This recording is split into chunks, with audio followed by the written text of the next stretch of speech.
de la sesión de hoy. Esta mañana se ha hablado de sostenibilidad y de gestión. En esta mesa o en este diálogo hablaremos de recursos humanos.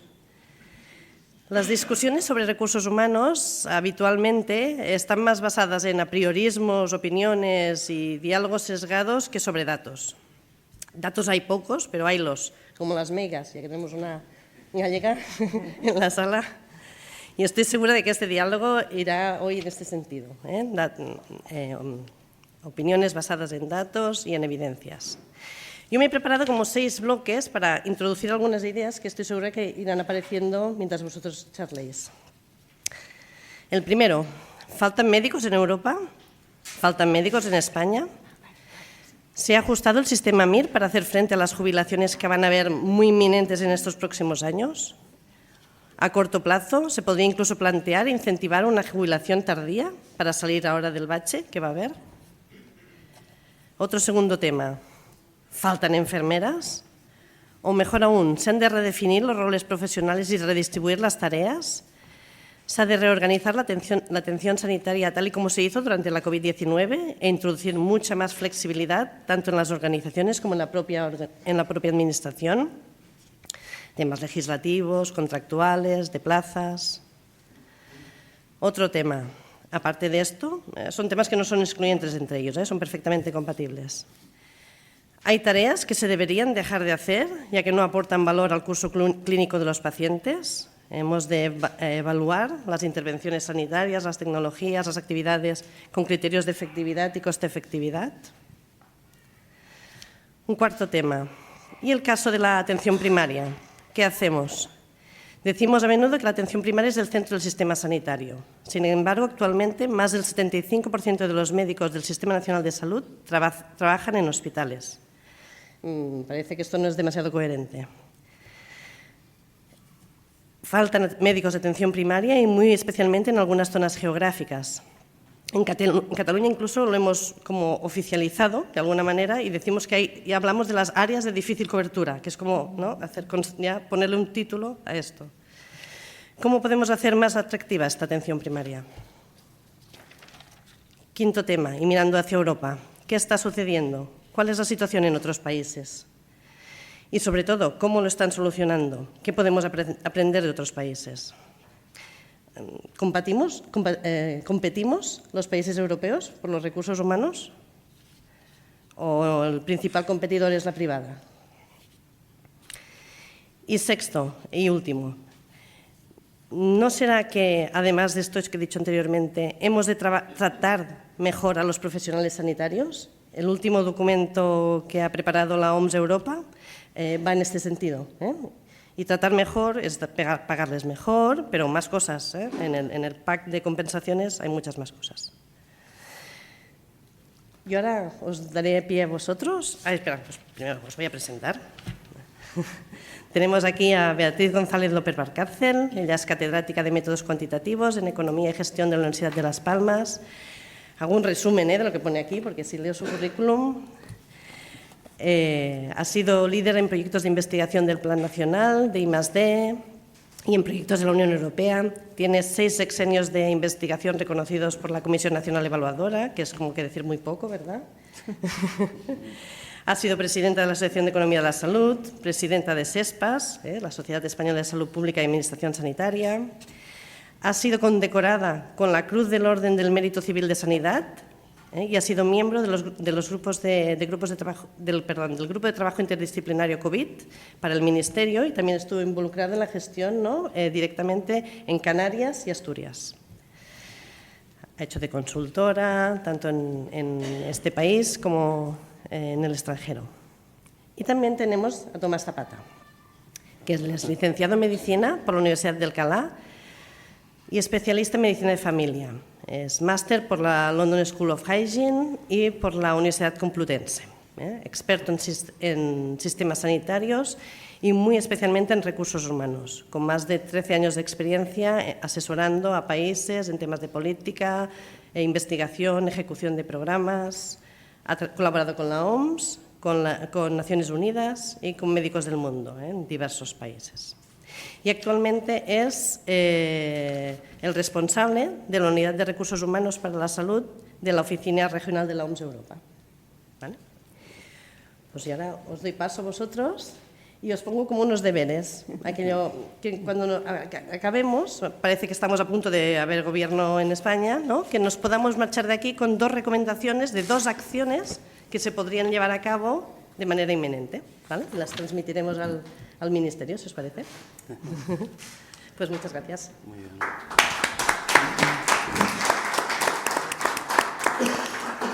Bueno, pues muchísimas gracias, Ana, por la introducción y, bueno, muchísimas gracias a la Fundación Ernest Lluch, al Club de Roma y también a Beatriz. Es un privilegio poder estar aquí sentado con ella, que, como sabéis, es la gurú de recursos humanos en España. Bueno, hemos dividido la charla en el diálogo en unos cuantos bloques y me toca empezar a mí. Entonces, la primera parte, la idea es traer un poquito una perspectiva europea de cómo están los recursos sanitarios a nivel europeo.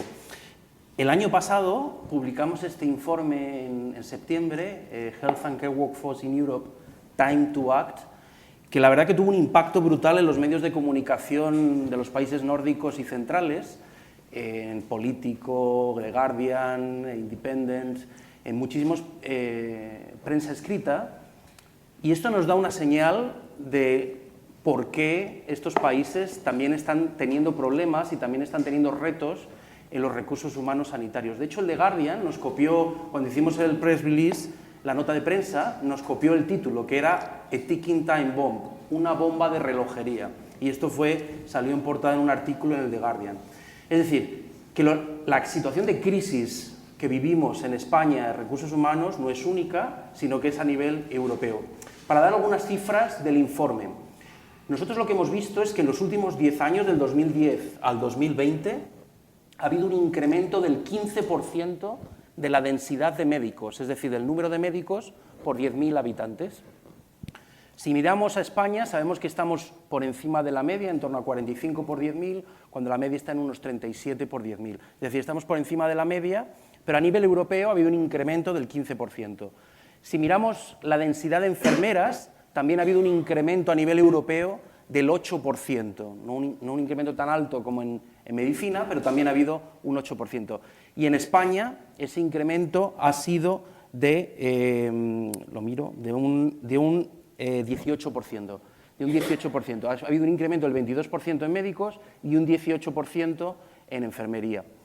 Es cierto que España está por debajo de la media europea en cuanto a enfermeras, pero también es cierto que España solo reporta en profesionales de enfermería, no reporta auxiliares de enfermería. El resto de países que utilizamos el mismo mecanismo, que es OECD, OMS y Eurostat, reportan las dos, auxiliares de enfermería y profesionales de enfermería. Es verdad que aún así, aún añadiendo los datos de auxiliares de enfermería que España nos reporta, seguiríamos estando por debajo de la media, ¿vale? Si miramos a la producción, vemos que ha habido un incremento del 37% en la producción de médicos a nivel europeo en los últimos 10 años y un 26% de incremento en la producción de enfermeras. Es decir, lo que trato de decir es que en los últimos 10 años estamos en una situación en la que tenemos más médicos y enfermeras que nunca en la región de Europa. Entonces, la pregunta aquí que surge es, ¿por qué tenemos una crisis de personal sanitario? Si tenemos más personal sanitario que nunca y, por otro lado, la región europea es la región del mundo con un mayor número de médicos y de enfermeras, ¿por qué tenemos esta crisis? Esto lo tratamos de explicar de una forma con la oferta y la demanda. Por un lado tenemos este mayor número, pero es que hay 4 factores que están realmente tirando hacia abajo de esa oferta. El primer factor es el envejecimiento del personal sanitario. Y es que en nuestro informe lo que vemos es que en 13 países de la región, más del 40% de los médicos tiene más de 55 años. Es decir, de aquí a 5 o 10 años, más del 40% de los médicos se va a jubilar. Esto es un auténtico tsunami de jubilaciones que realmente pone el sistema de salud al límite y que tensa las costuras. Y luego Beatriz, hablará de esto, pero en la atención primaria en España es un 60% más de 50 años. Luego esto realmente tensiona el sistema y también nos dice cosas de planificación, cómo no hemos sido capaces de prepararnos para esto, pero eso lo trataremos luego. Entonces, por un lado, ese es el primer factor que tira para abajo. El segundo factor ha sido la muerte de los profesionales, que es una pérdida de personal sanitario, que en números no ha sido muy importante. A nivel europeo, si miramos todo tipo de trabajadores, estamos en unos 50.000, como sabéis es muy difícil de medir, pero aquí lo que me interesa más es el impacto que eso ha tenido en el resto de profesionales sanitarios del sistema. Es decir, tiene un impacto en la salud mental muy importante de compañeros que han estado trabajando, sobre todo durante la pandemia de COVID, y que esas muertes tienen un impacto fundamental en el burnout y en el hastío y en la desafección del personal sanitario. Por eso creo que es importante mencionarlo. El tercer factor importante es ese burnout del que hablo. En las encuestas europeas vemos que más o menos un 52% del personal sanitario ha experimentado o tiene burnout. Esto es una auténtica barbaridad, que no se hablaba antes de la pandemia y que ahora realmente se ha puesto a nivel central el tema de la salud mental de los profesionales. Y tiene mucho que ver con todas estas huelgas que está habiendo a nivel europeo y tiene mucho que ver con la situación de crisis que se vive actualmente en la mayoría de los países europeos.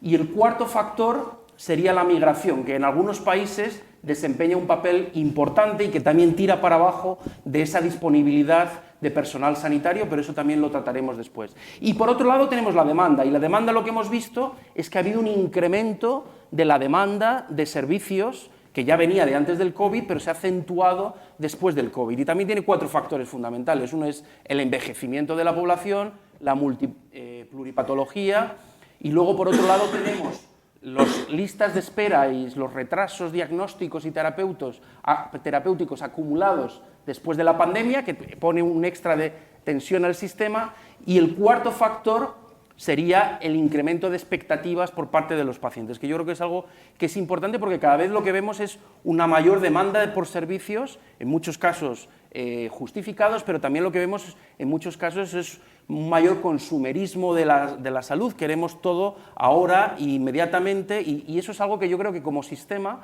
tenemos que ver también cómo canalizar esa demanda de servicios, no solo a través del médico de familia o del servicio de urgencias o de otros servicios, sino cómo canalizamos esa demanda para hacer un uso más efectivo del tiempo de los profesionales. Por lo tanto, lo que vemos es un incremento de la demanda de servicios y, por otro lado, una disminución de la disponibilidad de los recursos humanos. Y esto es lo que genera este gap, que genera este déficit de recursos humanos que estamos teniendo de personal sanitario a nivel europeo y que está tensionando tanto el sistema.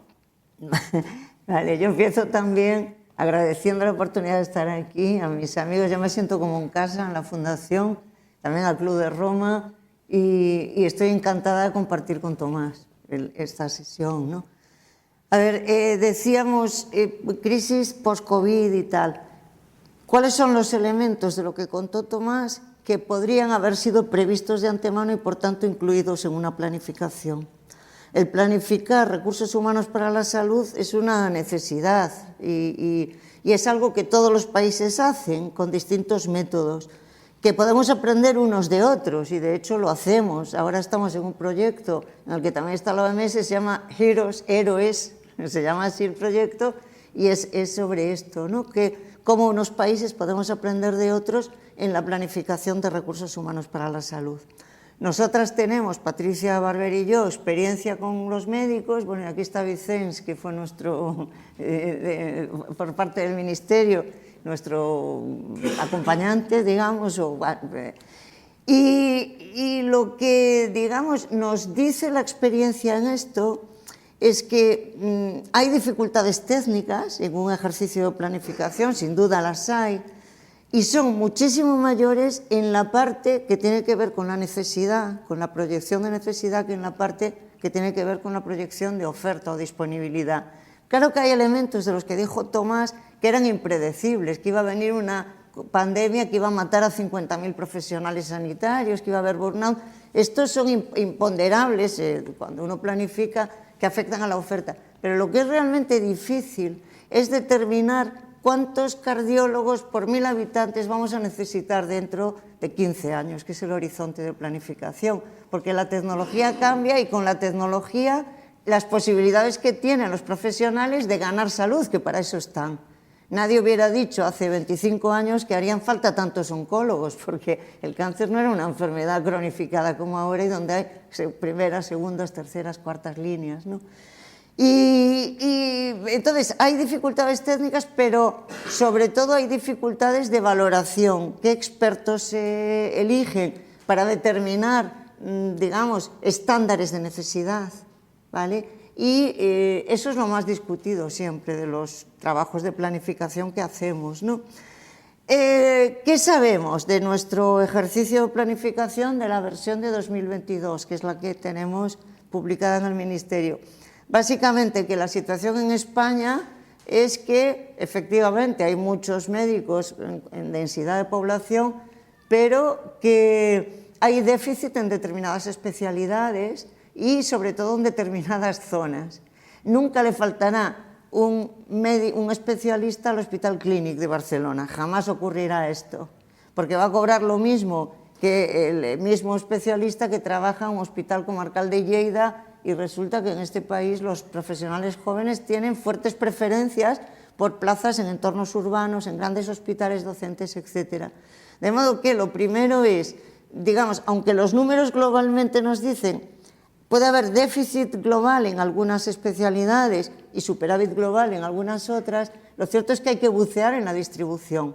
Y para redistribuir, que luego entraremos ahí, lo que hacen falta son incentivos adecuados, porque si pagamos igual y si uniformizamos el trato a los profesionales, obviamente el Clínic se llenará primero y el de Lleida nunca, ¿no?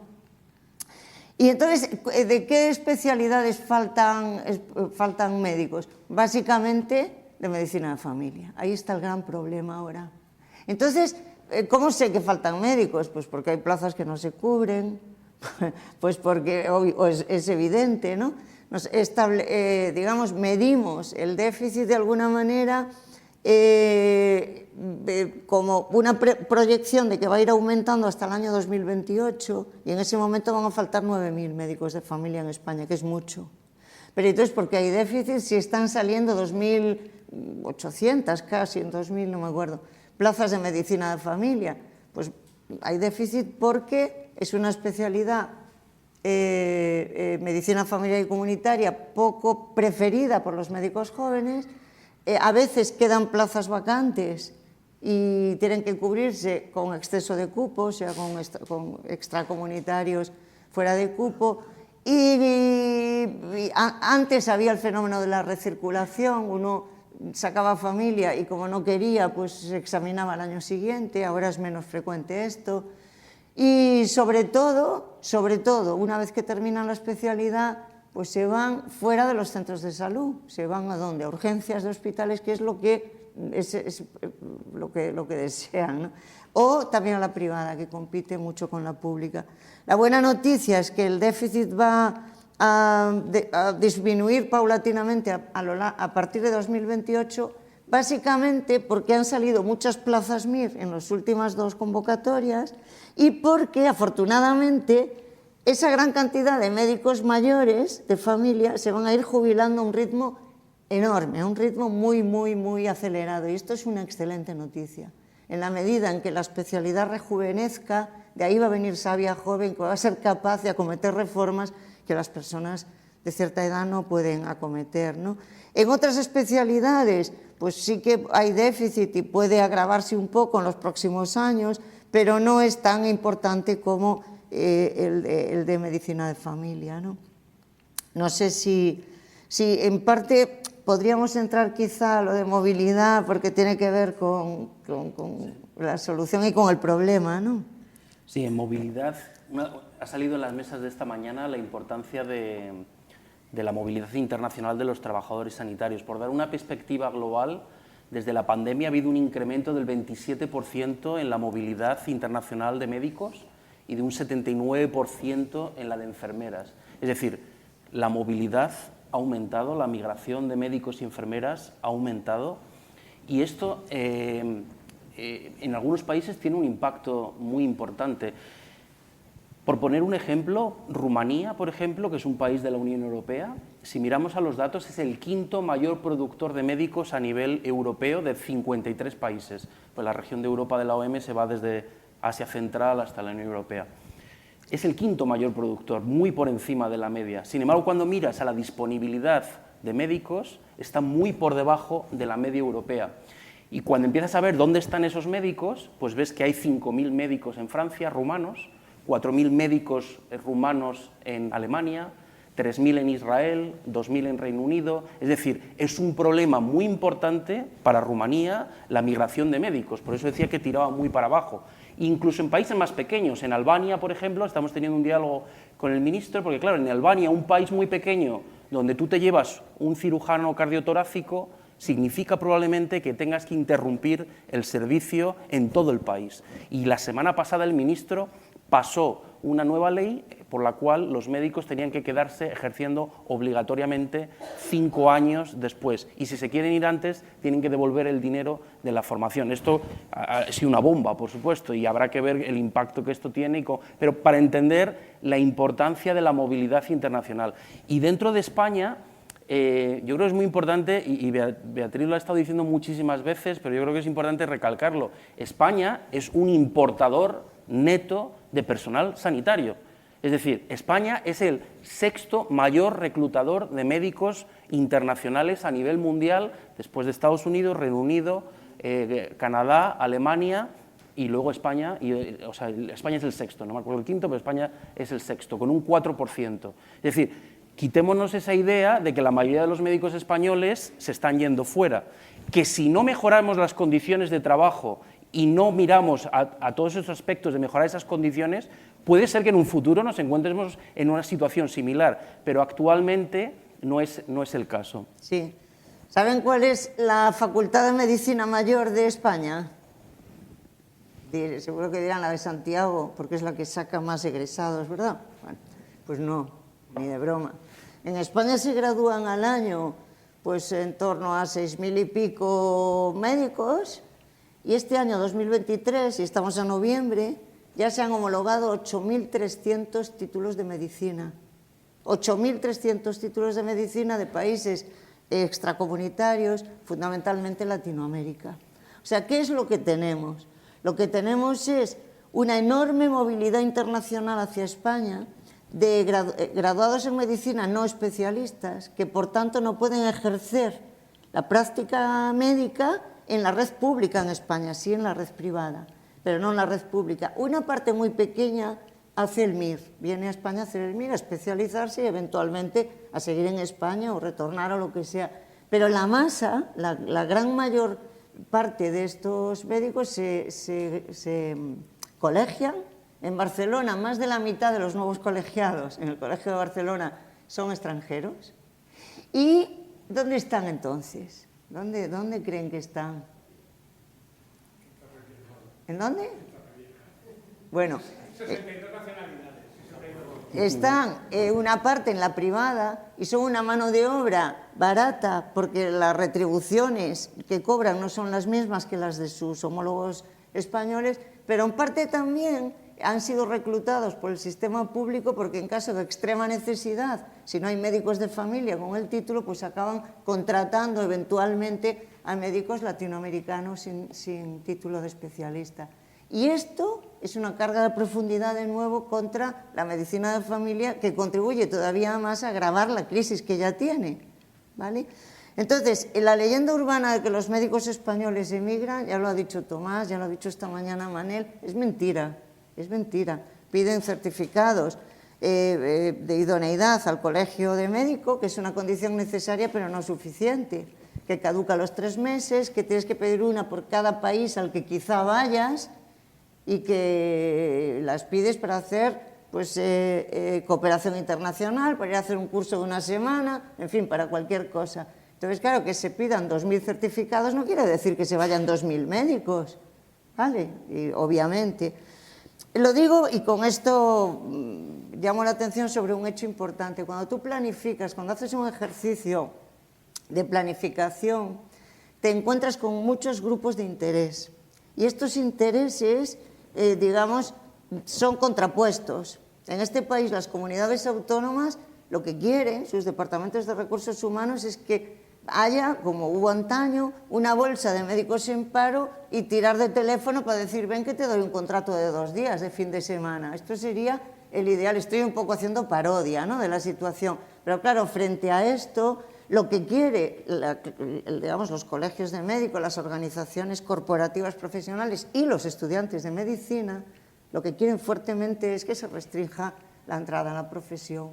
Y entonces, digamos, se opina sobre este tema sin datos, como decía antes Ana, sino basándose un poco en ideas preconcebidas muchas veces. Por eso es muy importante poner los datos encima de la mesa, qué datos son claros, qué datos han sido estimados, etcétera, ¿no? Y todo eso es el ejercicio de planificación. Y quizás comentando en eso, Bea, en cuanto al tema de la migración, sabéis que la Organización Mundial de la Salud tiene un código de International Ethical Recruitment que se firmó por todos los Estados miembros en el año 2010. Es voluntario, no es obligatorio, pero sí que trata de establecer unos principios éticos en el reclutamiento internacional de recursos de personal sanitario. Trata de establecer lo que llamamos el triple win, o sea, un win para el país emisor, para el sistema de salud del país emisor, un win para el individuo, la persona que migra y que tenga los mismos derechos y que no haya estas dualidades en cuanto a pagos. El otro día ha habido una denuncia en Reino Unido precisamente por esto, porque tienden a ganar menos dinero que los médicos de Reino Unido.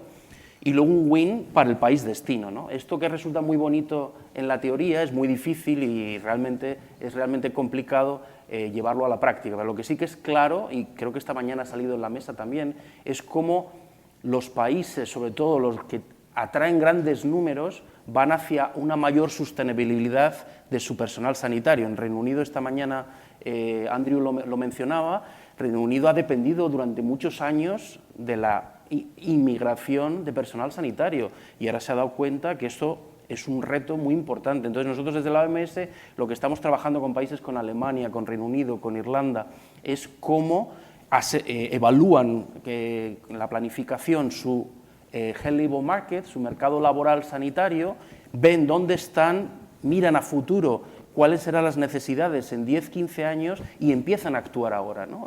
En planning nosotros decimos que es como ir en el barco con el velero, ¿no? Tú te marcas un punto a largo plazo, que serían los 10, 15 años, tienes que empezar a tomar rumbo ahora, pero en función del viento y de cómo, tienes que ir ajustando, ¿no? Entonces eso sería un poco plan long, act short y monitor frequently. Yo creo que eso es algo importante en la planificación en recursos humanos. Y lo que vemos, volviendo un poco a la planificación, un poco mi perspectiva, a mí me sorprende. Yo trabajé 4 años en el sudeste asiático, en India, Indonesia, Sri Lanka, y había muy pocos datos, había muy poca planificación, y yo pensé que era una cuestión de que era el sudeste asiático. Pero mi sorpresa ha sido que cuando vine hace 3 años aquí a la OMS en Europa, no es mucho más sofisticado. O sea, quiero decir que el encontrar datos que estén agregados, que un policy maker tenga todos los datos juntos, que tenga un dashboard para tomar decisiones, es realmente complicado. Estamos trabajando ahora con Portugal en la Estrategia Nacional de Recursos Humanos y tienes que ir picoteando, cogiendo teléfono al Ministerio de Educación, oye, por favor, pásame estos datos, que no sé, llamas al de Finanzas, llamas al de Economía, llamas al de... O sea, que realmente hay una limitación en ese sentido importante. Sí.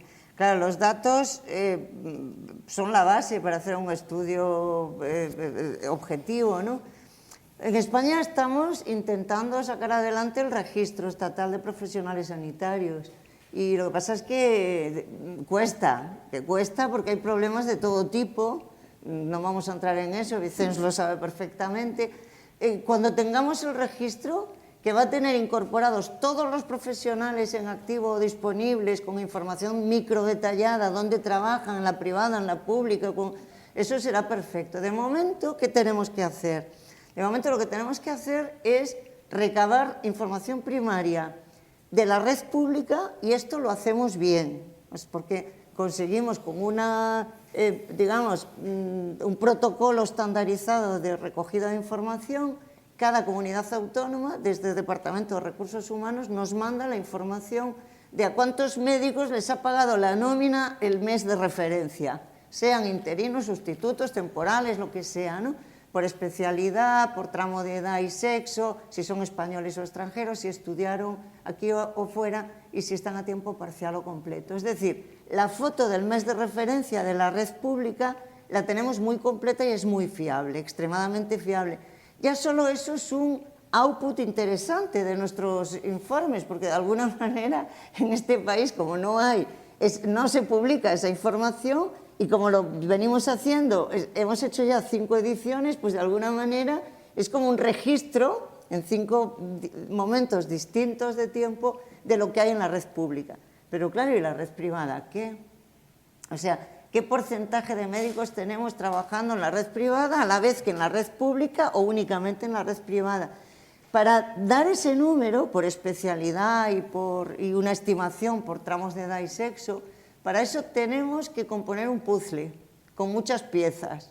Es lo mismo que armar un puzzle. Hay muchísimas fuentes de información. Afortunadamente, tenemos al Ministerio que nos ayuda. Por ejemplo, tenemos todos los datos de especialistas con el título de MIR que tienen menos de 65 años por especialidades. Sabemos cuántos títulos se han emitido en este país, se hayan formado aquí o fuera, da igual. Tenemos los datos de colegiación, tenemos los datos del Sistema de Información de Atención Especializada, que para los hospitales recoge muy bien la información, pero montar este puzzle implica que nos encontramos con incompatibilidades, cuando te sobran piezas o te faltan piezas, ¿no? Es un ejercicio muy interesante, pero que su fiabilidad, la fiabilidad de los datos que nosotros damos de la red privada es mucho menor que la que damos de la red pública, porque de hecho el fenómeno del pluriempleo en España de los médicos ha ido en aumento sostenido y acelerado en los últimos, yo diría, 13 o 14 años.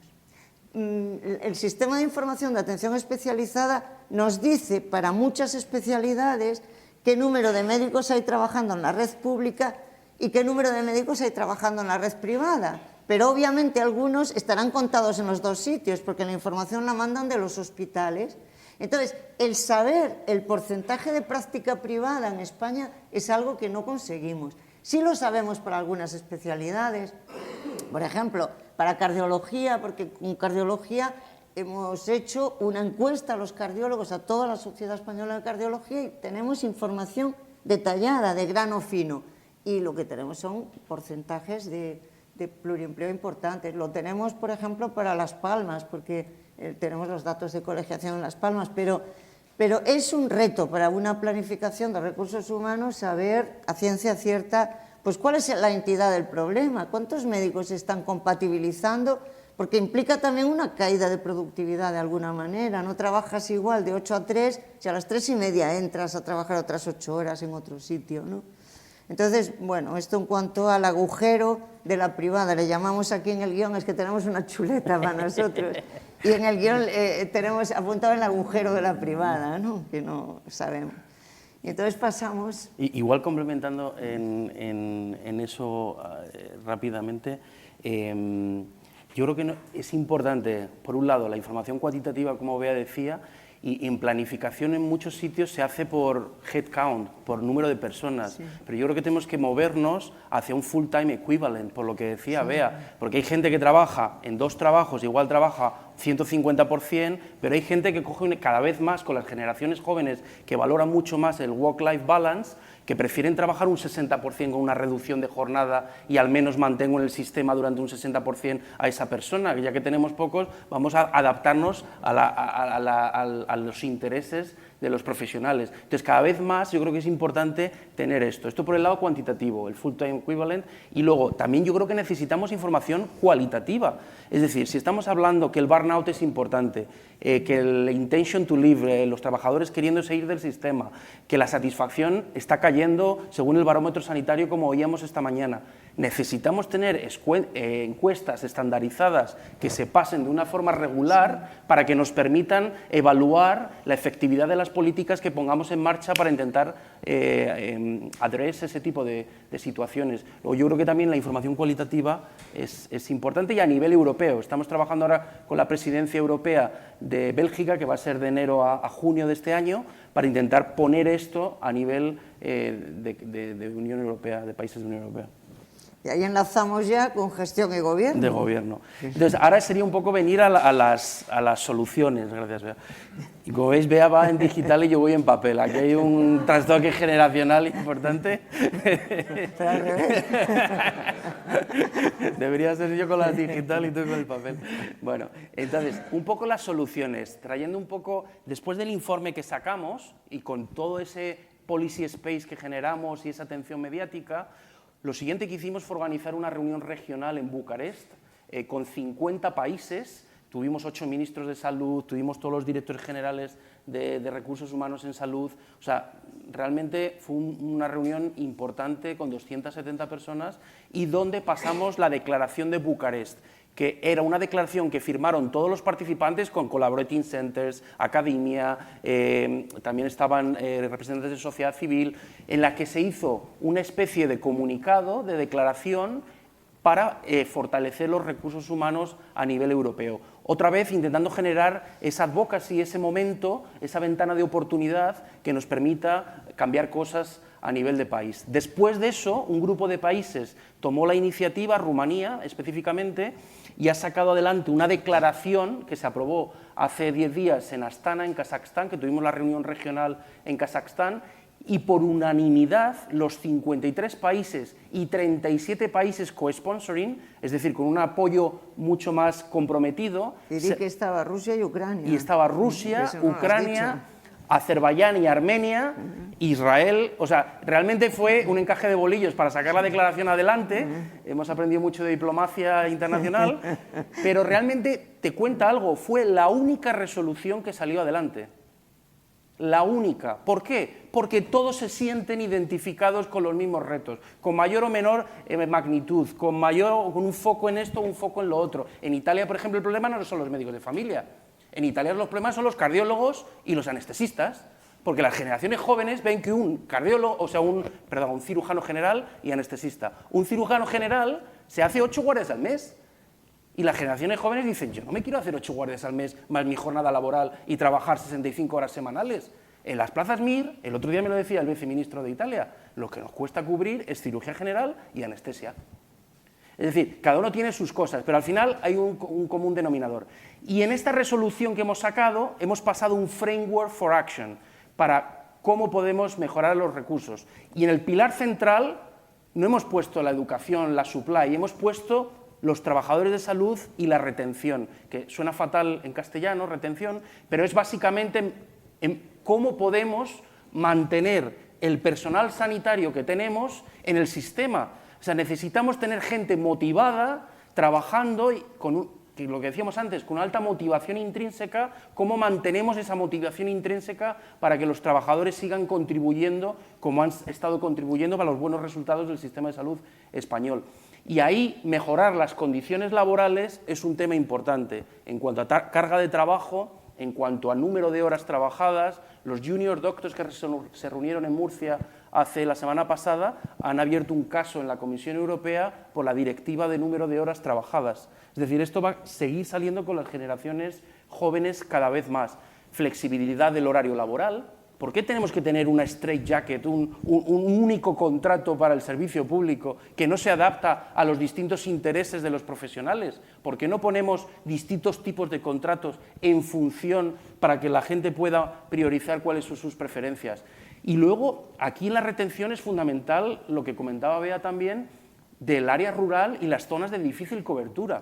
Es decir, no puede ser que paguemos lo mismo a un profesional que está trabajando en mitad de la montaña en invierno, a una distancia importante donde no hay escuela para sus hijos y tal, que una persona que está trabajando en un centro de salud en el área urbana de Barcelona. Yo creo que tenemos que replantearnos si realmente, si queremos tener accesibilidad a servicios de calidad en determinadas zonas, tendremos que trabajar en esta serie de incentivos. Entonces, este es el pilar central, que seríamos la retención. El segundo pilar sería build supply, construir la oferta, y ahí no es solo una cuestión de números, ¿no? Hablábamos antes en la comida que los políticos tradicionalmente, cuando hay un problema de recursos humanos, ¿cuál es la solución? Aumentamos las plazas de medicina en la facultad. No, estamos viendo que es un tema mucho más complejo y que hay que abordar. Entonces, yo creo que no es una cuestión de números, es una cuestión, y Bea también lo hablaba antes, de competencias. ¿Cómo formamos a los profesionales en las facultades todo tipo de profesionales para que estén para que estén preparados para desempeñar en un futuro en un sistema que será muy diferente al que tenemos ahora por las distintas necesidades de los pacientes. Entonces, yo creo que esas competencias, esas skills, ese cambio es fundamental, y dentro de eso tienen que estar las competencias digitales también. Entonces, ese sería el segundo pilar. El tercer pilar que tenemos es Optimizing Performance, es decir, cómo podemos, con el escaso número de personal sanitario que tenemos, cómo podemos maximizar su tiempo y que añadan valor en lo que hacen. Y para aquí viene toda la parte de innovación, de reorganización de servicios. Hemos oído en la segunda sesión sobre gestión, y hay muchos ejemplos que tenemos. El otro día hablaba con Vicens también en Ginebra la semana pasada, cómo reorganizando procesos sin gastar ni un duro más, consigues reducir el wastage, lo que sobra, y añadir valor, y encima tener profesionales contentos, satisfechos, motivados, y esto realmente añade mucho. Entonces yo creo que muchos de los tiros de cara al futuro tienen que ir por aquí, cómo repensamos, cómo innovamos, cómo reorganizamos, para que al final tengamos profesionales satisfechos, motivados, y que puedan contribuir a proveer servicios de calidad y a mejores resultados de salud. Y para poder hacer esto necesitamos como dos facilitadores. Uno es la planificación, que ya hemos hablado de ella, y el último sería la inversión, ¿no? Cómo gastamos más y mejor en cierta forma, pero no vamos a entrar ahí. Muy bien. A ver, hablaba Tomás de la digitalización, ¿no?, de la sanidad.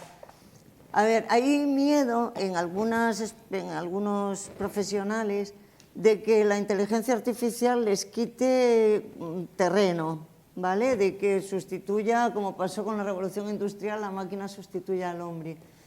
La inteligencia artificial, en mi opinión, es una buenísima aliada para la atención primaria y para mejorar la situación de los profesionales que trabajan en lugares remotos y aislados, porque lo que hace es, digamos, limitar este aislamiento, hace que puedan estar inteligentemente conectados con otros profesionales que están en los grandes hospitales, que es a donde ellos les gustaría estar, que puedan hacer rotaciones virtuales. En fin, el ver la inteligencia artificial que va a afectar de forma distinta a las distintas especialidades médicas, y en eso estamos ahora trabajando, ¿no?, para hacer la proyección del próximo modelo, pero cómo la inteligencia artificial y la digitalización puede ser un gran aliado para las partes del sistema que son más endebles o que están más en riesgo, y en particular estoy pensando en la atención primaria, ¿no?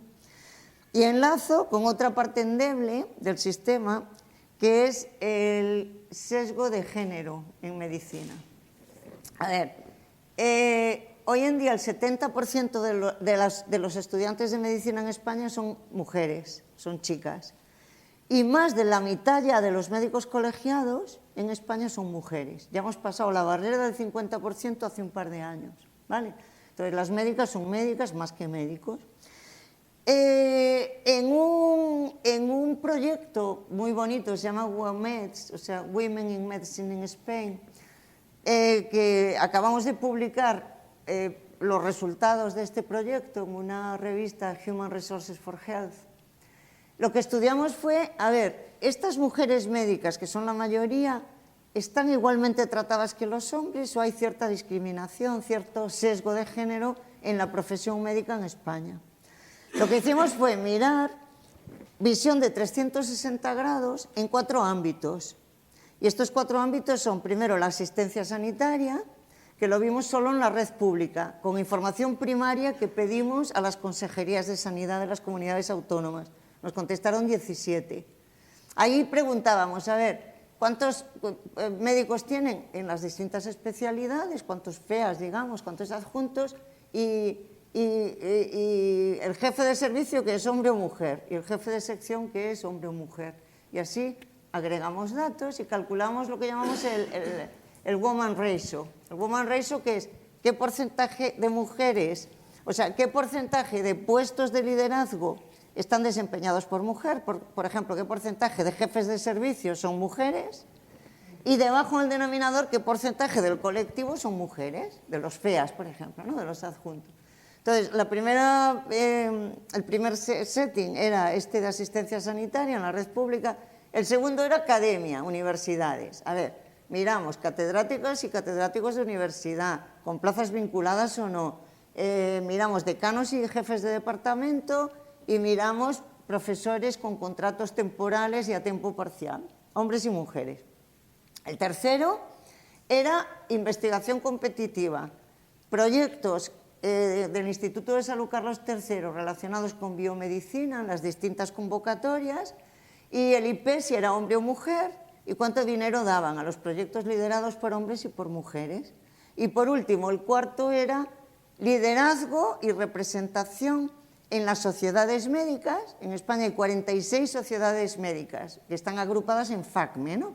Pues en las 46 sociedades médicas y en los colegios de médicos de las 52 provincias, 50 más Ceuta y Melilla. Bueno, para haceros un resumen, podéis leer el artículo que está publicado en Human Resources for Health, pero para haceros un resumen, en los 4 ámbitos hay un sesgo de género impresionante, impresionante. Lo hicimos para los años 2019-21, lo tenemos en una página web en abierto porque entendemos que cuando un problema se visibiliza es el primer paso para empezar a resolverlo. El poner sobre la mesa que solo 4 de las 46 sociedades médicas españolas tenían un woman ratio de 1 o mayor que 1 en invitación como ponentes a sus congresos. 4 de 46.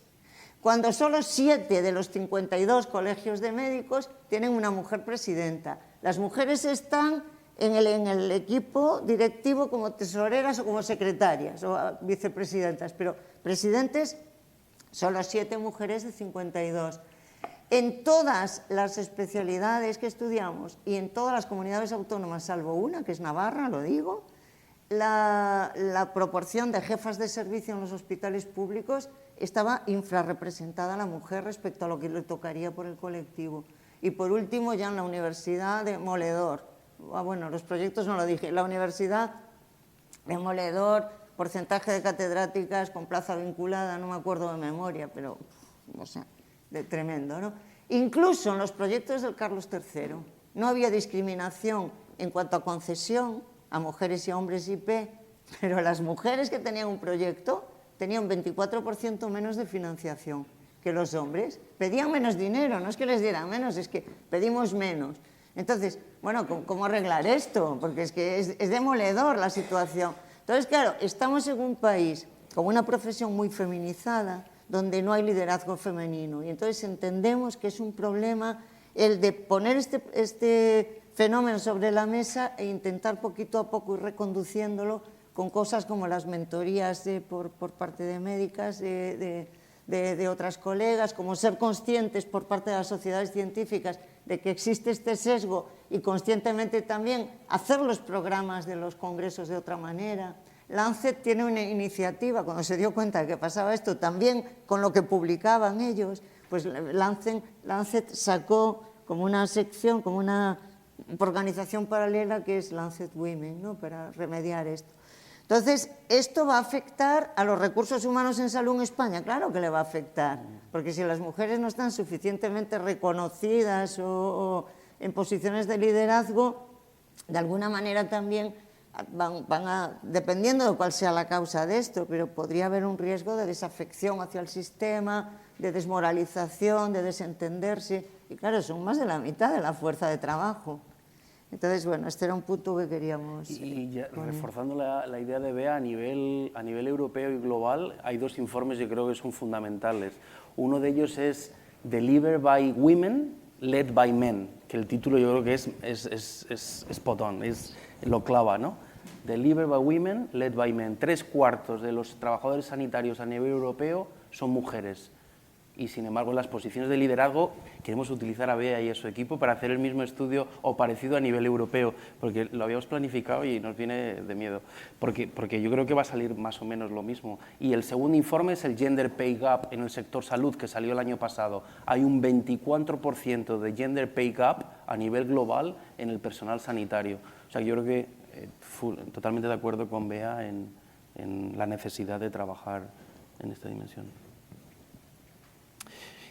Y bueno, ahora entramos en los cambios regulatorios necesarios, y una parte importante que hemos hablado antes es la necesidad del skill mix, ¿no? De los distintos tipos de profesionales y cómo permitimos o cómo facilitamos eso desde un marco regulatorio, ¿no?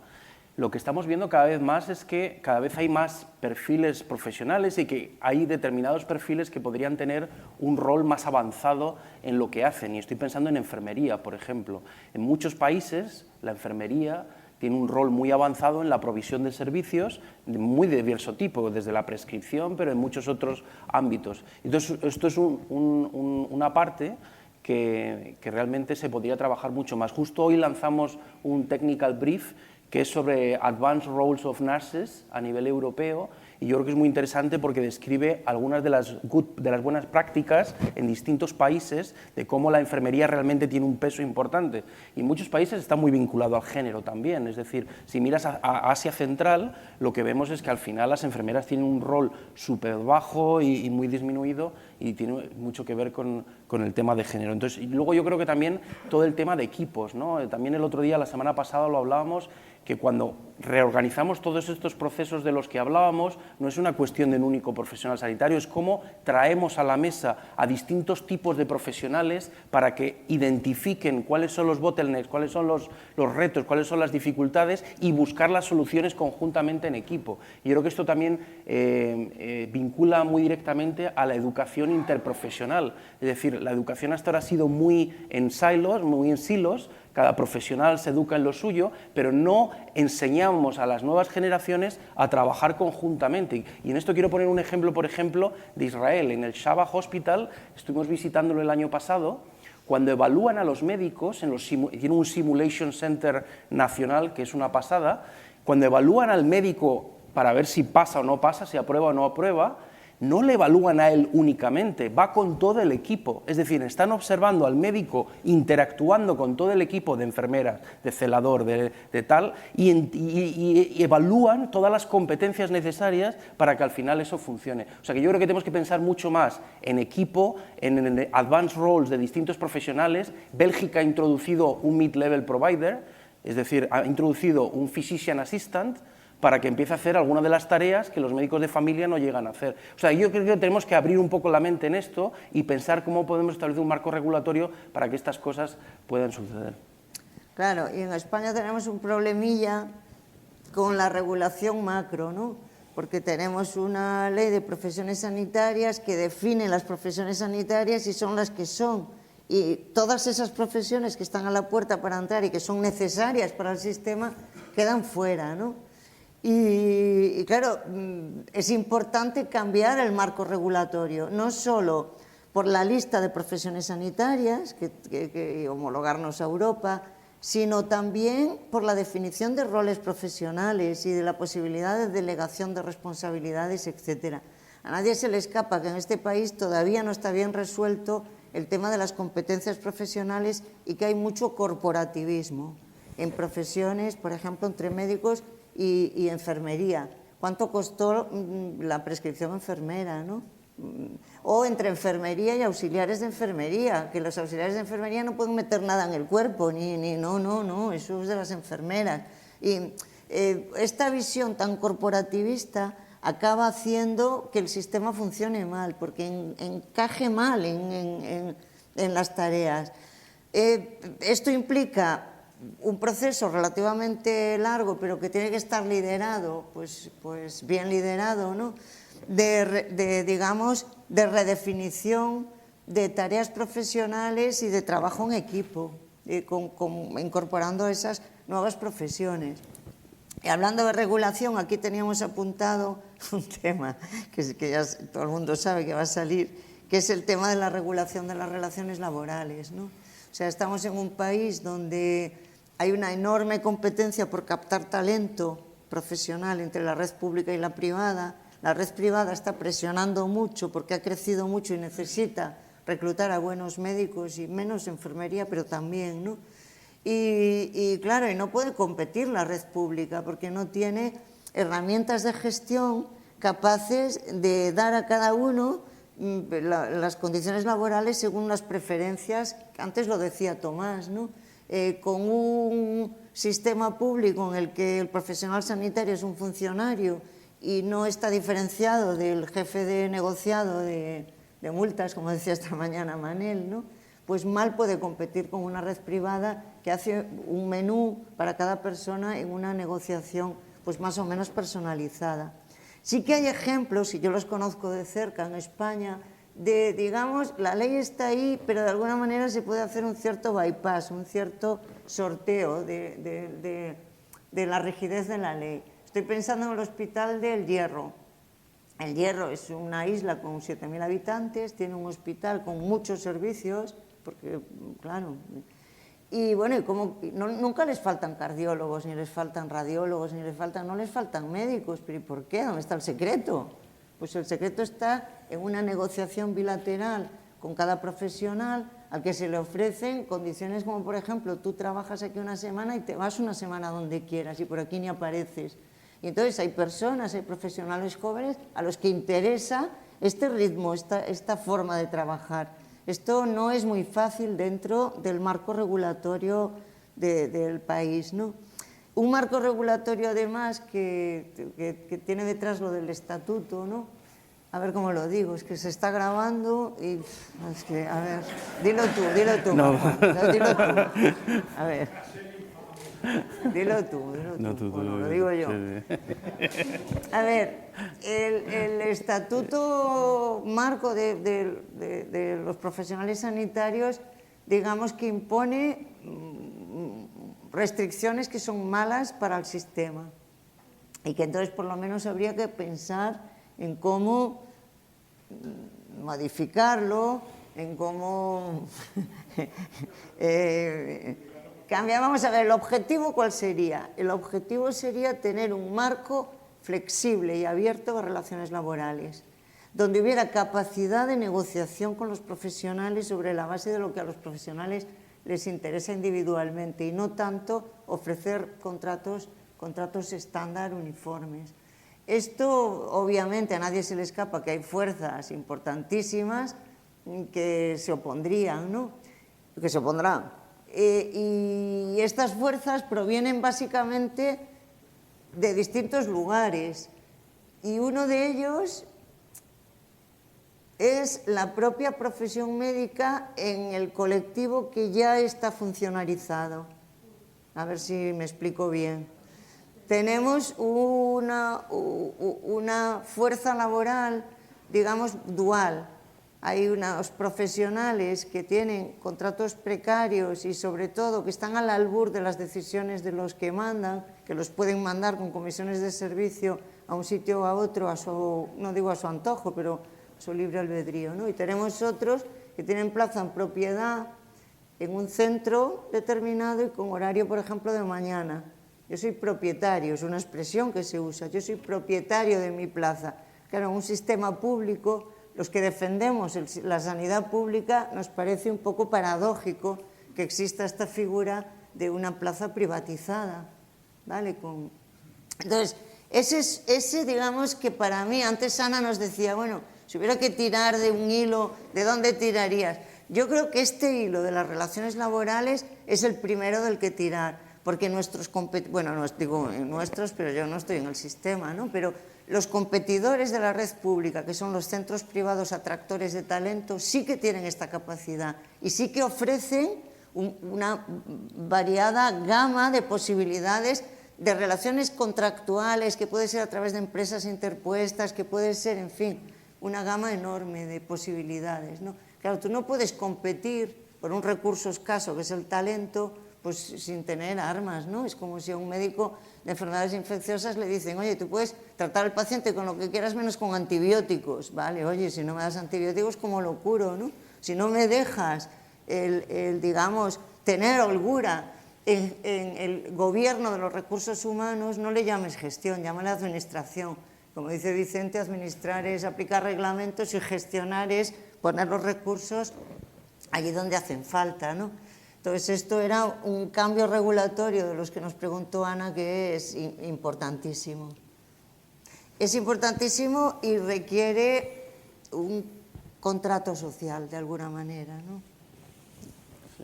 Y luego, yendo quizás, bueno, al final era tu mensaje. Sí. Y entonces enlazo y ya es el mensaje final que tenemos, ¿eh? Enlazo con el mensaje final. O sea, tenemos retos de mucho calado, de hacer reformas muy disruptivas y que por tanto van a molestar a muchos grupos de interés. Esto es evidente, ¿vale? Entonces, la única solución es hacer un pacto con visión de largo plazo, donde el coste político de estas reformas disruptivas se comparta por el que ocupa el gobierno ahora y por el que ahora está en la oposición, pero que alguna vez quizá gobierne. Es decir, un pacto de todo el Parlamento, de todos los grupos políticos en el Parlamento. Y esa es un poco la idea que hay detrás del Pacto Nacional por la Salud que lidera Yolanda, que está aquí, ¿no?, en Cataluña. Entonces, la idea de, oye, vamos a ver cuál es el rumbo que tiene que llevar el sistema sanitario y el sistema de salud en un horizonte largo, más allá del ciclo electoral, a dónde queremos ir. Y aquí participa la sociedad civil y participan los profesionales y participan todos los agentes implicados. Y una vez que se llega a este consenso, va al Parlamento y todos los grupos parlamentarios, pues digamos, idealmente deberían estar de acuerdo en que esto es lo que hay que hacer y empezar con plazos y con tareas a hacerlo. La verdad es que muchas veces en este país se habló de pactos por la sanidad. Yo estoy harta de oír aquello desde el siglo no sé cuántos, 20. Pero, hombre, yo tengo esperanza que esta vez vaya, que esta vez funcione. Porque si no es con un pacto así, nunca lo vamos a hacer. Es imposible completamente cambiar la gestión de los recursos humanos del Sistema Nacional de Salud, que es lo que decía Manel esta mañana. Manel, de las 3 opciones que daba, decía, la mejor es la segunda, flexibilizar la gestión y tal, pero esta creo que va a ser imposible, entonces me quedo con la tercera, que es vamos a seguir rumbo de colisión, como dice Vicente, vamos a seguir pues así, empeorando poquito a poco hasta que ya pues acabemos de chocar, ¿no? Yo creo que estamos en un momento en el que quizá tengamos una oportunidad y confío en que bueno, que podamos. Yo quiero ser optimista, no quiero irme de aquí ni que nos vayamos pensando que esto es una especie de maldición que nos ha caído encima. Y yo me sumo al optimismo de Bea. Hace un mes publicamos un paper en el Lancet y fue una experiencia interesante. Fue con Elena Legido y lo que hicimos básicamente, nos juntamos con representantes de partidos políticos de todo el ámbito nacional y autonómico o de distintas regiones, perdón, y nos sentamos en el Círculo de Bellas Artes a discutir cuáles son los retos de futuro del Sistema Nacional de Salud y cuáles son las posibles soluciones.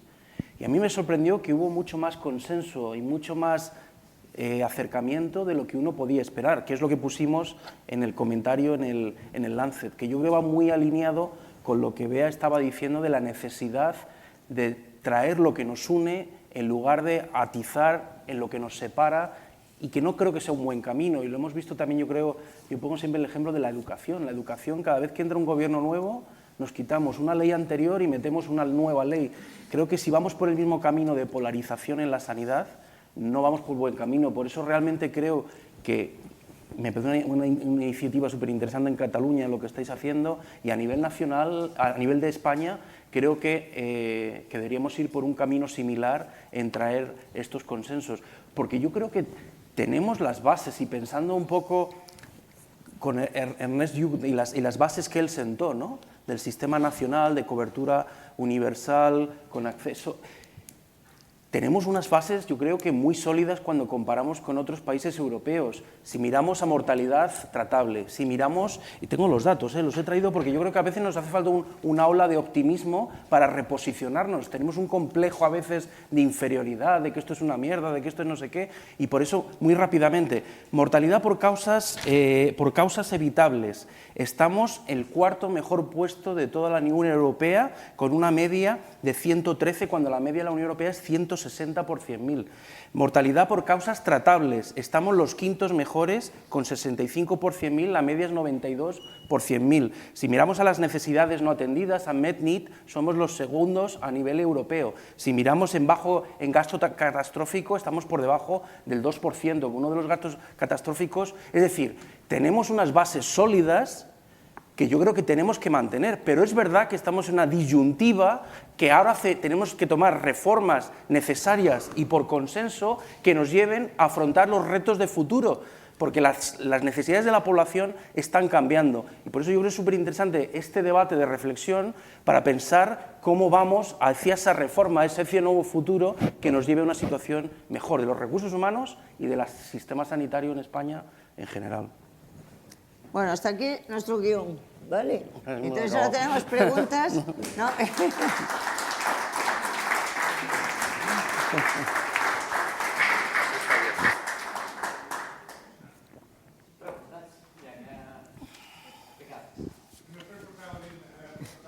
Porque me tengo que ir pronto. Pero dos comentarios. Uno, sabéis, los que nos conocemos, que somos la mayoría, que yo soy un cenizo optimista. Entonces, la única posibilidad de que haya un pacto es que desde la información convenzamos a los decisores de que el que gobierne dentro de 10 años tendrá una mierda de sistema sin capacidad de resolución. ¿Quién lo quiere? A ver si así metiendo miedo funciona, porque por buena voluntad no va a funcionar. Y de todo lo otro, para la gestión de los recursos humanos, todo lo que habéis dicho que es fantástico, conocido o mejorado, todos esos mandamientos se resumen en dos. El primero, para gestionar los recursos humanos tenemos que nivelar el campo de juego. Es inaceptable que haya dos tipos de formación para profesionales, pero no solo porque la competencia es desigual, que no tengan que ser especialistas en la privada y tengan que serlo en la pública, sino porque es una dejación de función de garantía de calidad de la autoridad. Esto no se le puede admitir a la autoridad. Ella está jugando con el tren eléctrico, que ya no tiene, que nos lo llevamos las comunidades autónomas hace 30 años, 40, y todavía sigue jugando a dirigir el tren eléctrico en lugar de pensar en la regulación para el conjunto del sistema. Por tanto, igualar el campo de juego. Entonces tendríamos que contar cuántos especialistas tenemos que son intercambiables entre los dos sectores, porque ahora son mercados distintos. Y la siguiente es lo mismo, pero al revés. Para poder empezar a reformar la gestión de los recursos humanos, lo que tenemos que hacer es gestionarla y no administrarla. Por lo tanto, eliminar, ya sé que no lo aboliremos jamás, pero colapsarlo a lo que es legislación de salud básica, a 4 artículos que digan 4 chorradas genéricas, como la Declaración de Principios de casi el artículo 6 de la Constitución de Cádiz, ¿no?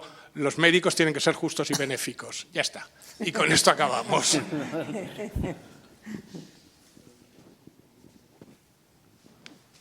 ¿Más? Bien, bien.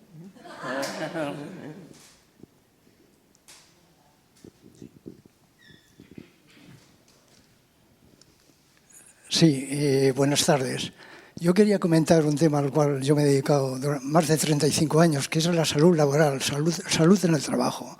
Entonces, quisiera comentar un par de, muy sucintamente, de situaciones que pueden repercutir en el Sistema Nacional de Salud de una forma directa. Hoy en día, el 40% de las muertes en el trabajo son por cuestión de infarto de miocardio e ictus, hoy en día en España. Es muy importante. El infarto de miocardio no se cura en las mutuas, donde yo prácticamente me he dedicado toda la vida a ello, a nivel asistencial, preventivo y de promoción de la salud. Y por lo tanto es un tema a tener en cuenta porque el Sistema Nacional de Salud se va a recargar de problemas cardiovasculares de forma muy preferente. Segundo, el cáncer. El cáncer laboral en Europa, la agencia europea que está en Bilbao está haciendo estudios al respecto, es lo que más preocupa en Europa. Las más muertes que hay en el mundo laboral son por cáncer laboral en toda Europa. Eso es muy importante, ¿no? El cáncer laboral también no lo curan las mutuas porque no tienen disposición para ello, ni medios. Y lo sé porque, ya digo, he trabajado en mutuas y en hospitales de mutuas. Entonces, también eso repercute en el Sistema Nacional de Salud también. Y tercero, también la salud mental en el trabajo. La OMS y la OIT, el día 28 de septiembre del 2022, hizo hizo un documento de primera magnitud, del cual se habla poco, Mental Health at Work, en el cual se da una serie de, ¿cómo diría yo?, de caminos a seguir que no se ha hecho ni caso, lo cual me extraña, porque además son caminos muy lógicos, muy bien pensados, entre la OIT y la OMS. La Unión Europea no ha hecho caso, en mi opinión, mi modesta opinión, de este documento que es crucial. La carga mental en el trabajo, según la encuesta Essener 2019, que se hizo en toda Europa a miles y miles de empresas, más de 45.000 empresas, dijo que después de los problemas musculoesqueléticos, la carga mental en el trabajo es la segunda causa más importante que se da en el trabajo, hoy y en el futuro. Y lo veremos. Va increciendo, más del 50% de las bajas laborales. Perdón, son cifras en las que yo soy un médico colegiado, pero estoy jubilado y por lo tanto no tengo ningún interés de ningún tipo, absolutamente, solamente en pro de la sanidad pública. Gracias, muy amable. Quiero una opinión de ustedes, que son expertos en el tema, sobre estos temas, el tema cardiovascular y el tema cáncer, que a mí me preocupa, sinceramente. Gracias.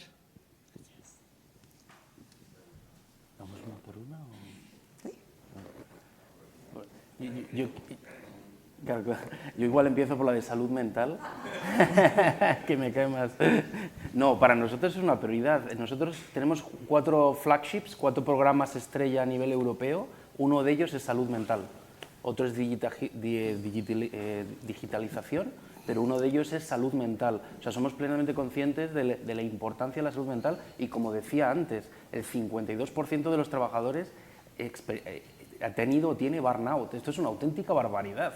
O sea, esto es algo que yo estoy totalmente de acuerdo que es un problema de primera magnitud y hay algunos países que lo han hecho muy bien. Irlanda, por ejemplo, durante la pandemia ha establecido una estrategia nacional para realmente cuidar a los que cuidan, para cuidar a los personal sanitario y no solo en el ámbito de atención psicológica o de líneas, hotlines o este tipo de cosas, sino también intervenciones mucho más comunitarias, mucho más comprehensive. Yo creo que tenemos buenos ejemplos de países que lo han hecho bien en cómo realmente mejorar la salud mental en el ámbito laboral. Yo solo una cosita para contestar, no tengo ni idea de eso, digamos, de la morbilidad laboral, pero sí que sé que en España médicos del trabajo hay pocos y que hacen falta, sin duda. Y digamos, en el mercado MIR no están muy bien posicionados. O sea, los médicos jóvenes no quieren ni tener una especialidad de laboratorio ni tener una especialidad como salud laboral, ¿no? ¿Sabe qué pasa, Beatriz? Que el sistema laboral en España se rige por un sistema de prevención. Sí, sí. Entidades con ánimo de lucro, entidades públicas y no privadas. Sí, sí. Entonces, allí tendría que haber unas ayudas por parte de lo público y de lo privado, pero los sistemas de prevención de salud, los hay ajenos y propios, y la mayor parte trabajamos en servicios de prevención con una trabajación ajenos, con limitación de recursos en todo momento, ¿no? Por lo tanto, no podemos abordar estos grandes temas que he comentado, ¿no? Ni lo mental, ni lo cardiovascular, ni lo musculoesquelético a veces tampoco, cuando son prioridades de riesgo laboral y de gran envergadura. Vicente i Jaume. No, si us sembla, fem-ne dos seguides. No, bueno, enhorabuena por las intervenciones y añadiría como una intervención muy buena la tuya de Ricard, de nivelar. Sí, o sea, obviamente no podemos contratar cabeceras que no sean especialistas en el privado, pero esta idea la extiendo y la convierto en pregunta. Si no nivelamos, yo no he podido estar esta mañana en lo de Manel ni en lo de Olga, pero si no nivelamos también la capacidad de gestión de las organizaciones, lo que va a pasar en este país en poco tiempo es la generalización del modelo Ayuso. El modelo Ayuso es competencia en un área única. Esto Bea lo tiene muy bien explicado en un Hadas gratis de hace 4 años. Llevamos ya 12, 15 años con este modelo que ha suscitado grandísimas protestas en Madrid para dar una mayoría absoluta al responsable de esa política. Política que será bien vista por los profesionales corporativos, los insiders, que dicen, me quito trabajo, yo me dedico a mis artículos y los cutres que se vayan a la Jiménez Díaz. A la Jiménez Díaz, a todos los centros de gestión privada, algunos lucrativos, otros no lucrativos. Los profesionales lo admiten, la población lo admite, Fresenius y Abarca encantadísimos, porque obviamente las compañías, las multinacionales y los fondos de inversión lo que necesitan es concertar la actividad con el financiador público, que es donde está el dinero, aquí es donde está el dinero, y tendremos modelo Ayuso en España. Porque a los insiders ya les va bien, a la población también les va bien. ¿Quién va a protestar? O sea, esta idea hay que remacharla, ¿eh? Vamos a nivelar el terreno de juego. Si tenemos a los centros públicos atados quiere decir que la Jiménez Díaz, cuando recibe pacientes derivados, cobra. Pero La Paz, cuando los pierde, ni se penaliza. Y si La Paz es un hospital de Madrid. Y si La Paz recibiera pacientes, no podría incorporar ese dinero a sus presupuestos. Sí. Pues o nos nivelamos o el sistema se está suicidando. Así de claro, ¿eh? Sí, sí. Bueno, quería saber vuestra opinión sobre eso. Mi opinión es que a Ricardo no le puedo decir nada, porque es que sí, estoy de acuerdo, con esto igual, obviamente. Sí, absolutamente. Una pregunta concreta a Tomás. Antes has comentado que la pandemia ocasionó en Europa la muerte de 50.000 profesionales de medicina. Por contextualizar, en 50.000 respecto a qué stock previo, para saber si esto es el 2, el 10 o el 50. Es decir, universo de referencia, y dos, estos 50.000 y la proporción que eso supone. ¿Hay diferencias significativas entre países? Por ejemplo, Reino Unido ha sido peor, como podíamos imaginar, que Italia o que España, o no. En primer lugar, es todos trabajadores sociosanitarios, o sea, no es solo personal médico, sino que es todo el sector sociosanitario. Y segundo, es atribuido a COVID, es mortalidad atribuida a COVID, o sea, que no puedes comparar con periodo anterior. Y en cuanto a la distribución por países, no lo tengo, no lo sé, pero intentaré. Pero dice, buscarlo. 50.000 ¿de Sí. cuántos? ¿Cuál es el colectivo? Para saber un poco qué porcentaje El denominador. es el denominador. Ahora no lo sé, el total del denominador no lo sé, de los 53 países no me lo sé. Te han pillado. Me has pillado ahí, me has pillado ahí. Te han pillado. ¿Cuántos habitantes hay en los 53 países? Estamos en torno a 900 millones de habitantes, me parece. 900 millones de población, No, hombre, 3% es muchísimo. 90.000. Pero no son solo médicos, es Es todos los todo, trabajadores. es todos los sociosanitarios, Todos los por eso trabajadores, digo, médicos, sí. enfermeras, de todo. Pero yo creo que el punto no es tanto los números como el impacto de lo que decía en la salud mental de los profesionales. Bueno, primero agradeceros la enorme información que habéis dado, y yo, hablando de lo que está haciendo Vicens también, yo creo que uno de los primeros pasos que podríamos dar, y creo que no debería ser demasiado complicado, es que en los hospitales públicos tuvieran personalidad jurídica independiente. Este como primer paso, porque a partir de aquí tú puedes jugar dentro de la gerencia, siempre, evidentemente, coordinado con la institución, sea el IC, sea el SESCAM, sea lo que sea. Pero el primer paso quizás sería, para hacer algo así real, ¿no?, que se pueda hacer, ¿eh? Porque yo tengo la experiencia de gerencia y hemos mirado de flexibilizar, pero si lo tuviéramos con personalidad jurídica, hubiéramos hecho más maravillas todavía, ¿eh? Sí. Y por tanto, yo creo que sería un primer paso. Y luego una cosa que me preocupa muchísimo, y que salió en el estudio maravilloso que habéis hecho, es que hasta el 28, ¿qué hacemos con los médicos de familia y comunitaria? Porque hasta el 28 tenemos muchos problemas y los vamos a tener cada vez más, y además son problemas que per se son problemas, pero además causan escándalo en la sociedad, que aún es peor, porque entonces todo esto se acumula y se engrandece de forma que a veces también nos pasamos, ¿no? Y aprovecho para agradeceros que habéis roto mantras que se han dicho, y se llegan leyendas que se han dicho, y en los primeros datos ya habéis puesto en los puntos encima de las IES. Gracias. La titularidad. Sí, hombre, de esto hemos hablado muchas veces, ¿no? Claro, ¿qué podemos hacer? Pues de aquí a 2028 hay poco margen en el sentido de que sí se pueden convocar más plazas de familia a corto plazo y entonces saldrán antes en 4 años, pero más o menos hasta 2028, no antes, ¿no? Desde luego evitar las fugas, ¿no? Evitar que los médicos de familia quieran trabajar en urgencias de hospital y que quieran trabajar, muchos se van a la privada, no sabemos cuántos, pero muchos se van a la privada, ¿no? Luego lo que habéis hecho de aumentar voluntariamente la edad de jubilación con un incentivo muy fuerte, pero la paradoja es que no lo han cogido muchos médicos. Que eso es o sea, tú le ofreces a los médicos de primaria, porque era familia y también pediatras, ¿no? Que no tienen tanto problema, les ofreces que si siguen sin jubilarse unos años, les pagas un pastón, yo no recuerdo cuánto era, pero... Doble. Pero la jubilación más 35.000 euros, y muy pocos se acogieron a esto. O sea, tienen que estar tan quemados que ni siquiera con esto se consigue, ¿no? Y...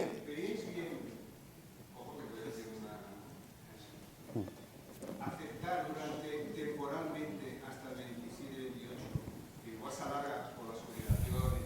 Tomás ya me mira porque ya sabes. Yo sé la cosa de... Que médicos generalistas llegaran a zonas de dificultad. En realidad es lo que se está haciendo. Lo que pasa Pero es se que está haciendo decirlo. Exactamente. Se está haciendo sotogobierno. Está grabando. No, es que es así. Se está haciendo, lo sabemos, sotogobierno y son alegales, por no decir más cosas. Claro. ¿Vale?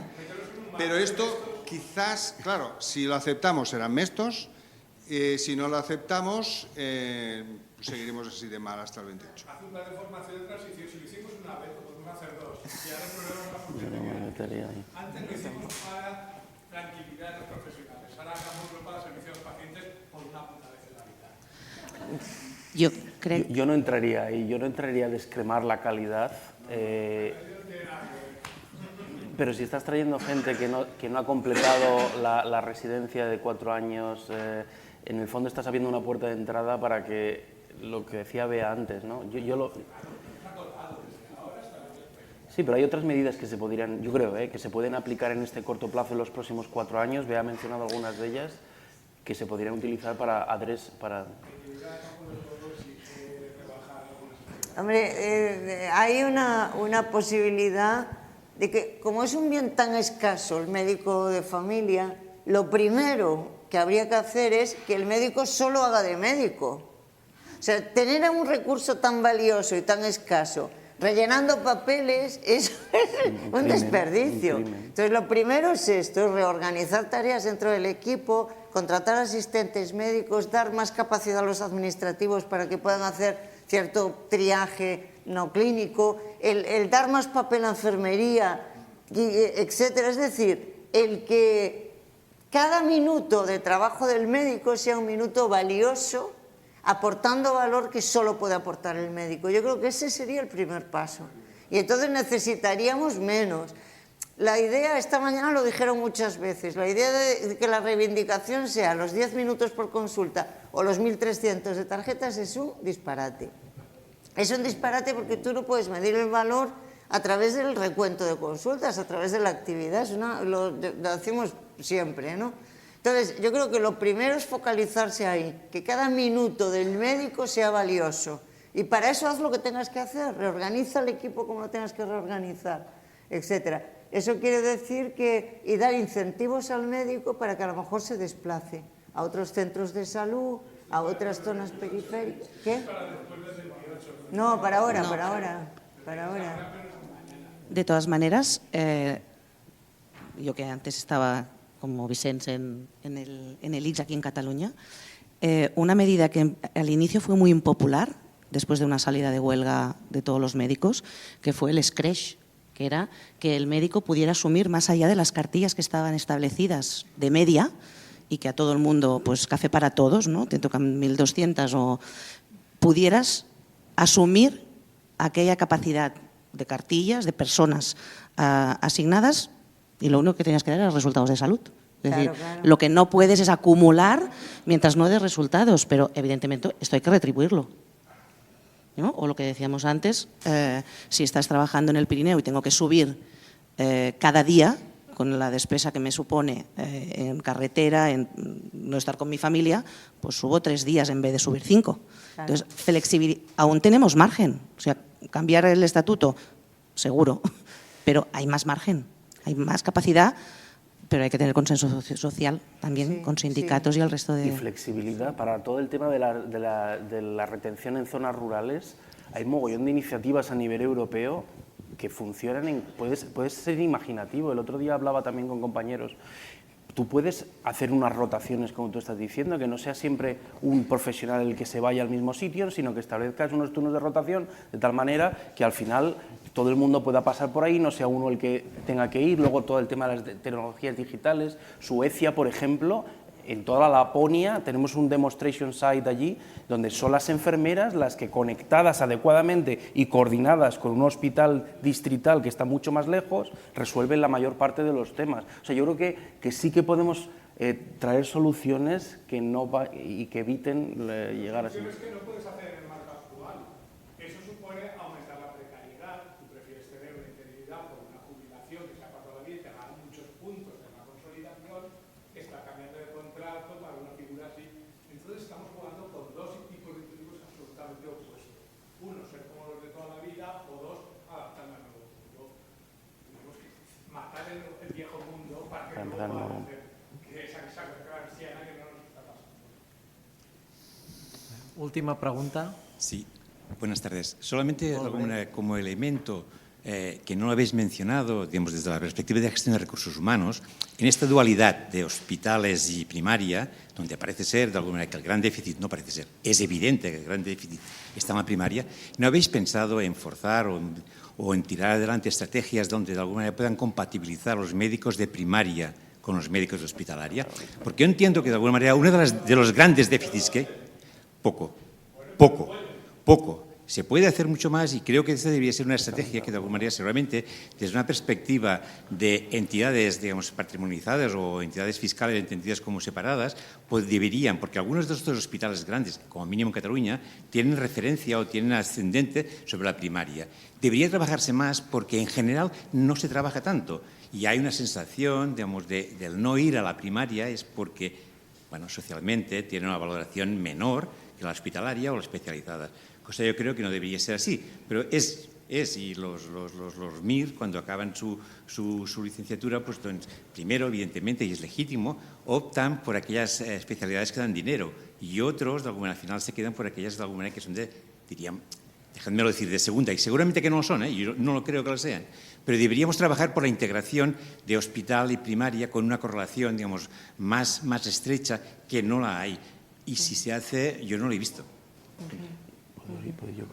Yo estoy totalmente de acuerdo. La semana pasada estuvimos, Vicens y yo, en una reunión en Ginebra sobre hospitales y este era el tema. Para mí es cómo ponemos el paciente en el centro y cómo el sistema gira en torno al paciente. Ya no estamos hablando aquí de niveles, de competencias, que si no, ponemos al paciente en el medio, designamos cuáles son las necesidades del paciente y cómo esas necesidades del ámbito social, desde el ámbito de la comunidad, de la primaria, de la hospitalaria, se resuelven esas necesidades de una forma coordinada, de una forma integrada, en la que todos los profesionales se alinean para responder a esas necesidades. Y para mí el paso importante ahí es cómo vinculas eso a añadir valor, es decir, a mejores resultados, outcomes de salud, y el pago debería ir asociado en un futuro de esa forma, es decir, cuando añades valor en health outcome, tú...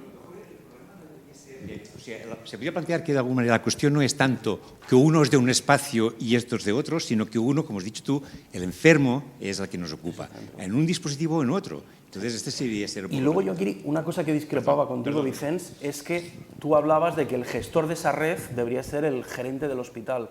Yo creo que el gestor de la red tiene que ser el gestor de la red que tiene toda la perspectiva, porque al final el riesgo es que acabamos alocando mucho más recursos al servicio que es más tecnológicamente intensivo y nos cargamos la comunitaria y la primaria, que es lo que decía Antoni en las mesas de esta mañana. Necesitamos, yo creo, alguien con una perspectiva más de helicóptero que con los recursos limitados que tenemos haga una alocación de recursos, una asignación...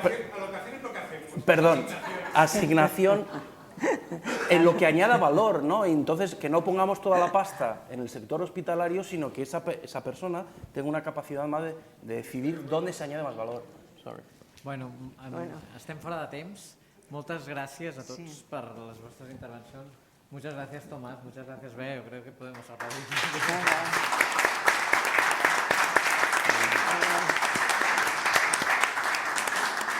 Para cerrar, desde el Club de Roma, desde la Fundación Ernest Lluch, y antes de dar la palabra al presidente Joan Majó y al presidente Jaume Lanaspa, presidente de la oficina del Club de Roma, lo que hemos hecho un documento, declaración abierta, que nos atrevemos simplemente a leer y que retocaremos a partir de todo lo que hemos escuchado hoy, pero que sí que simplemente para compartirlo y para cerrar hay algunos elementos que creemos que vale la pena trasladarles i que llegiré per tots vostès en nom de les dues institucions i llavors donaré la paraula perquè puguin tancar. Diu així, declaració oberta. El Sistema Nacional de Salut és possiblement el major èxit de la democràcia, són 10 punts, i vaixell insígnia del nostre estat del benestar. El seu genoma és cobertura universal, finançament basat principalment en impostos i cobertura i accés segons la necessitat i no segons altres criteris com ara la capacitat o la disposició a pagar. A més, el sistema sanitari ha estat el principal redistribuïdor de rendes per la banda de la despesa, contribuint a reduir les desigualtats econòmiques de la població. Aquest sistema ha esdevingut una eina indiscutible de cohesió social. 2. L'objectiu del Sistema Nacional de Salut és la salut de la població. L'assistència sanitària només és un dels instruments per aconseguir-la. Altres polítiques no sanitàries tenen un paper fonamental, polítiques d'urbanisme, habitatge, medi ambient, laborals, de rendes o mobilitat. El paradigma de salut a totes les polítiques reconeix aquest fet i potencia les intervencions no sanitàries i els programes interdepartamentals. El Sistema Nacional de Salut ha estat tradicionalment i continua sent el servei públic més valorat pels ciutadans. Tot i això, durant l'última dècada ha estat fortament tensionat. En primer lloc, l'anterior crisi econòmica, l'anomenada Gran Recessió, va suposar una disminució important de recursos de la que no es pot dir que s'hagi recuperat totalment. En segon lloc, i tan important com això, en èpoques de crisi econòmica, la salut i les reformes sanitàries han tendit a quedar fora de l'agenda política que s'ha orientat prioritàriament a la recuperació econòmica. 4. Des de la Llei General de Sanitat i la reforma d'atenció primària que es va iniciar durant el mandat d'Ernest Lluch com a ministre de Sanitat als anys 80, hi ha hagut enormes canvis al sistema, tant per la banda de l'oferta, capacitació i disponibilitat de professionals, noves tecnologies i nous medicaments, necessitat de priorització, gestió de llistes d'espera, com per la banda de la demanda, ja siguin expectatives de la població, evolució i canvis de la morbiditat amb expansió de la cronicitat, noves necessitats d'atenció relacionades amb problemes de salut tradicionalment poc atesos, longevitat i canvi generacional, fragilitat, atenció sociosanitària, etc. 5. Avui dia hi ha consens al país que el sistema sanitari públic espanyol necessita reformes per fer front a les necessitats i expectatives de la població en l'horitzó 2030, si bé és evident que els recursos públics són finits i que resulta poc convenient mantenir la fal·làcia de tot per tot i gratuït. És el moment de plantejar un nou contracte social per la sostenibilitat social i financera del sistema de salut. Aquest contracte social es concretaria en un gran acord parlamentari basat en un procés participatiu amb els professionals del sector, els sindicats, la societat civil i els pacients, que definiria un nou rumb al sistema de salut amb objectius i recursos i terminis més amplis que els del cicle electoral. 6. L'activitat avaluadora del Sistema Nacional de Salut ha de contribuir a racionalitzar l'ús de recursos a favor d'una major eficiència. Aquesta avaluació ha d'ampliar amb urgència el seu àmbit, amb visió de conjunt, a les polítiques i prestacions sanitàries que inclouen com a inputs innovacions farmacèutiques, tecnologies mèdiques i programes de salut. Així mateix, s'ha de basar més en la mesura dels outputs que realment es compren amb el pressupost públic, és a dir, millores en els resultats en salut, no només els resultats clínics, sinó també els rellevants per al pacient, ja sigui ex ante i en la pràctica clínica real. Aquesta mesura no s'ha de centrar tant en el preu o bé del servei que avaluem com en el preu que paguem per les millores en salut que obtenim, ja que es tracta de saber si valen allò que costen. 7. La sanitat ha viscut la crisi Covid amb enormes i canvis organitzatius ràpids a nivell meso i micro, amb tensions internes i externes i amb una injecció de recursos extraordinaris important. Tot i això, en el futur tenim per davant reptes enormes, s'han dit.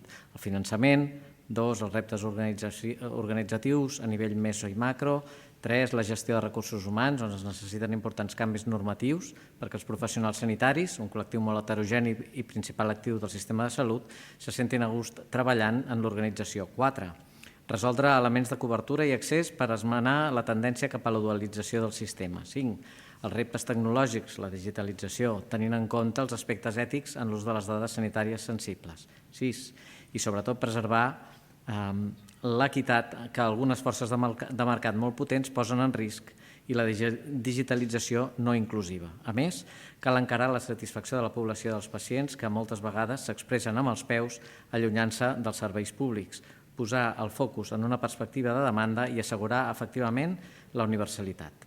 8. La digitalització de la sanitat planteja importants reptes específics. Necessitem assolir un sistema d'informació integrat a partir de bases de dades de les comunitats autònomes, avui fragmentades i no interoperables, connectat amb Europa, que permeti millorar l'atenció sanitària als pacients i l'avenç del coneixement gràcies a la investigació amb dades de la vida real. 9. El sistema de salut no es pot preservar sobre la base del sobreesforç persistent dels seus professionals a tots els nivells. 10. De la mateixa manera, el sistema ha d'utilitzar permanentment factors de millora com la prevenció sistemàtica, cada vegada més encertada, o l'aprenentatge de les experiències d'èxit de les diferents comunitats autònomes. Salvaguardar el sistema de salut, preservant el genoma, és un repte col·lectiu. Alguns temes essencials per examinar en el contracte social són el bon govern de la sanitat, un finançament adequat, cobertura i accés real a l'assistència sanitària, l'avaluació de resultats en salut i l'avaluació de l'eficiència, cost-efectivitat de les prestacions, com incorporar la perspectiva del pacient, abordar reptes organitzatius a nivell meso i, en particular, la gestió dels recursos humans. Des de la Fundació Ernest Lluch i el Club de Roma, organitzadors d'aquest esdeveniment, convidem a la reflexió i al diàleg crític sobre aquestes preocupacions, convençuts que és la via per la col·laboració de la societat civil, dels professionals sanitaris i dels decisors polítics. Fundació Ernest Lluch, Club de Roma, a Barcelona, 6 de novembre de 2023. Amb això, i sense més, dono la paraula al senyor Jaume Lanaspe i al senyor Joan Majó perquè facin el tancament formal d'aquesta jornada.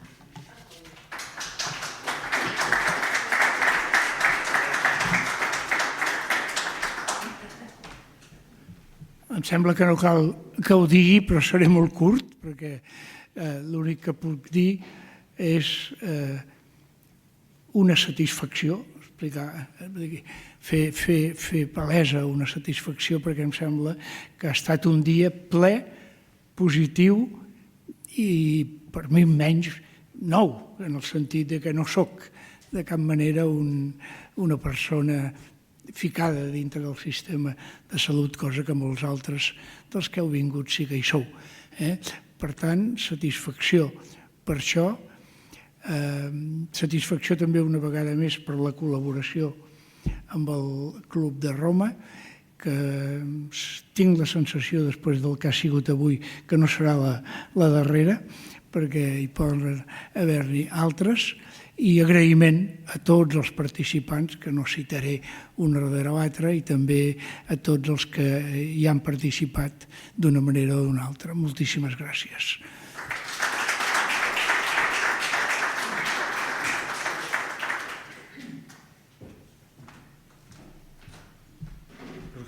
Però després d'escoltar el Joan ja no queda gran cosa que dir. Potser només afegiria una... Mentre anava aprenent coses al llarg de la jornada pensava si tenim tanta gent bona, per què no ho fem millor? Aquesta reflexió pessimista. Però simètricament la mateixa reflexió serveix en positiu.